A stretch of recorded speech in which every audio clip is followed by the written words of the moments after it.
sir, we are live on all platforms. शुरू करें दोस्तों या प्लीज स्टार्ट सर। नमस्कार दोस्तों, धन्यवाद इतवार को हमारे साथ जुड़ने के लिए। मैं सुओ मोटू कुछ मिनट बाद लूँगा, उससे पहले मैं आज की ब्रीफिंग को जोड़ना चाहता हूँ यूथ कांग्रेस के अभियान से। रोजगार वाला अभियान, रोजगार दो, ये मांग एक अभियान या यूथ कांग्रेस की एक स्लोगन ही नहीं है, लेकिन ये एक प्रतीकात्मक रूप से बताता है, दिखाता है एक वेदना, एक हृदय से चीर कर निकली हुई आवाज इस देश के सभी युवाओं की, प्रवासी श्रमिकों की, सैलरीड क्लासेस की, इत्यादि इत्यादि। और मैं सिर्फ आज जुड़ना चाहूँगा पूरी तरह से इस सकारात्मक कैंपेन में, आपको याद दिलाते हुए जो आप अगले कुछ दिनों में अभियान में देखेंगे कि 2014 में जो बेरोजगारी की रेट, और मैं सिर्फ आंकड़ों की बात कर रहा हूँ, मेरा ये ना कांग्रेस है ना नॉन कांग्रेस है, आंकड़े कभी झूठ नहीं हो सकते, सरकारी आंकड़े हैं, औपचारिक आंकड़े हैं। बेरोजगारी की रेट 4.9% जब माननीय मोदी जी ने सरकार संभाली।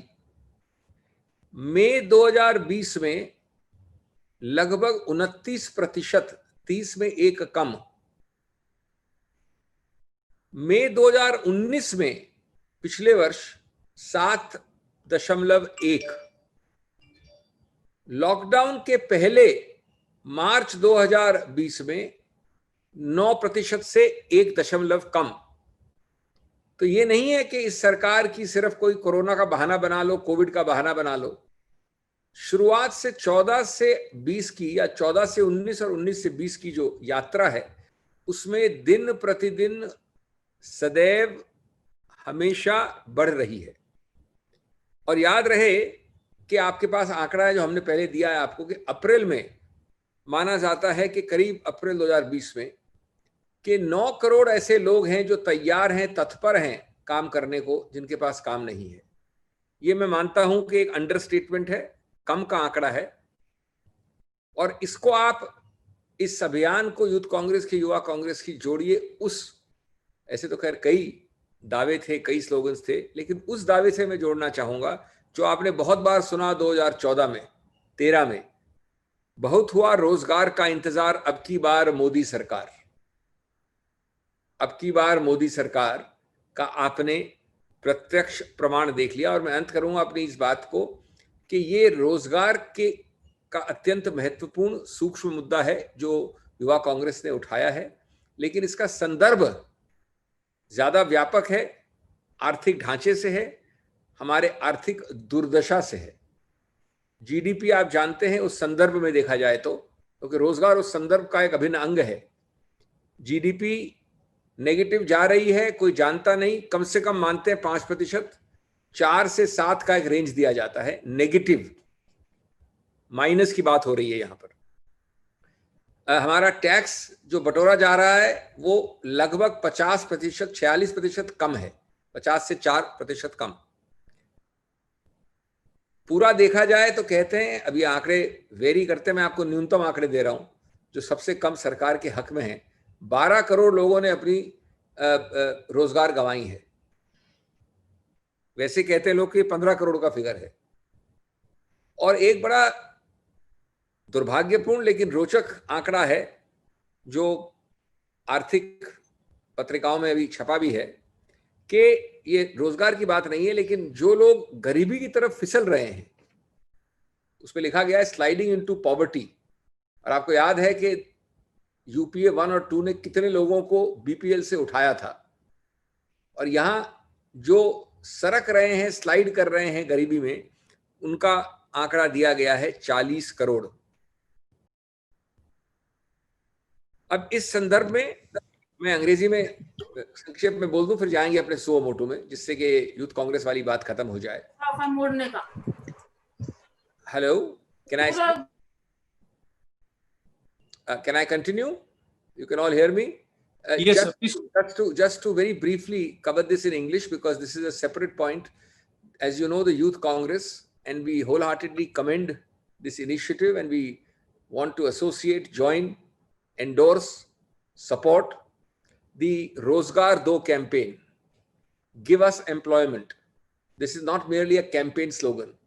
It has inbuilt into it symbolically and really a most tearing, painful, searing voice of agony and pain. That voice of agony and pain is based on the fact that never before in the history of this republic in 75 years have we seen the figures, the scope, the degree of unemployment which this country is suffering from today, which is the whole purpose of the Youth Congress campaign. And just 4 or 5 figures, and I'll end this thing and come to the suo motu. In 2014, when the Honorable Prime Minister assumed office, the unemployment rate was below 5%, 4.9% to be precise. 2020 May, last to last month, it is 29%. And in case you are being confused by misusing the excuse of COVID, let me remind you that this has been consistently rising. In May 19, it was 7.1%.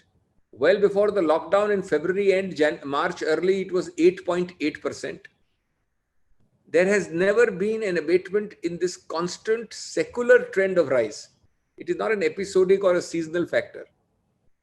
We must, of course, look at this in a contextual sense. It is, of course, the most important is unemployment, there is no doubt, but the context is even more dismal. Unemployment sits in what context? It sits in the context of a negative GDP ranging from -4, mark the word minus, to 7.5. Minimum apologists accept it is 5 at least, possibly 7.5. Tax collections are down by 46%. 12 crores are supposed to have lost their jobs. And a most sorry, sad, and alarming statistic published in the financial newspapers. We will share the link with you if necessary. 40 crores may slide into poverty. This is not an unemployment figure. 40 crores may slide into poverty by the combined effect of mismanagement of the economy, for increasing unemployment rates, and the COVID pandemic. I think this is the context in which you have to see. And as you know, the RBI has just 2 days ago, on the 6th of August, come out with this report, which points out that the confidence index of the consumer, this is RBI, not me, says it is 53%, which means that the consumer is pessimistic about the economy, about employment, about inflation, about growth, everything. Because on a scale of 100, 53 is very, very low. It is considered, it's a published figure by the RBI repeatedly.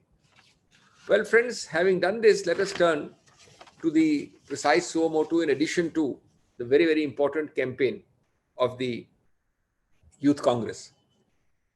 दोस्तों, ये संबंध रखता है हमारे गर्व से, हमारी अस्मिता से और हमारे राष्ट्रीय सुरक्षा से. आप इतनी बातें करते हैं तो हमको भी बाध्य हो जाता है कि आपकी बातों को हम वापस जुमलों में रिपीट करें. मोदी जी की 56 इंच का बस बज रहा है बीन. अब न डरता है नेपाल, न डरता है चीन. ये सच्चाई है. और मैं आपको 3 उदाहरण दूंगा इन दोनों देशों के, जो पुराने आपके जो उदाहरण दिया थे उनसे भिन्न है. और आज ये है कि सत्तारूढ़ पार्टी भाजपा की नाकामी का अंजाम है बहुत संगीन. भाजपा की नाकामी इस विषय में, उसका अंजाम है बहुत संगीन. न बच रही है नेपाल से दोस्ती, न बच रही है चीन से जमीन.